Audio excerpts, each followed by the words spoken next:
Jokowinomics adalah Prabowonomics. Jadi memang ada banyak yang kita perlukan untuk mengembalikan jiwa dari perekonomian nasional kita. Peran koperasi misalnya di antara yang paling penting yang belakangan kita tidak dengar dan tidak signifikan. Dan saya kira tadi dengan platform yang disampaikan oleh Pak Prabowo kita akan kembali ke sana.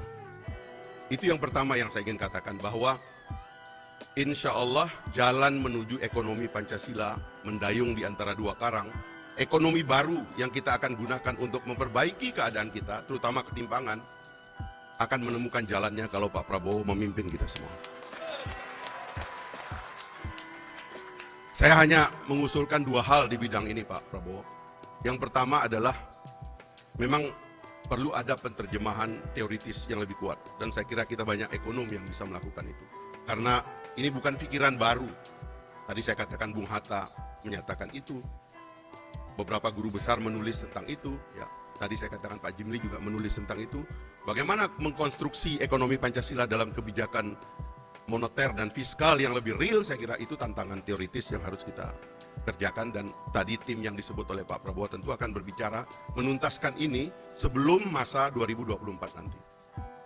Nah yang kedua adalah menurut saya ini agak praktis, meyakinkan kepada pemain besar bahwa jalan tengah, ekonomi jalan tengah bukan tentang mematikan yang besar, tetapi memberikan porsi permainan kepada yang besar untuk terus menjadi besar, sehingga memiliki manfaat besar kepada masyarakat umum, sambil memperkuat yang berada di bawah untuk menjadi pemain yang lebih kuat.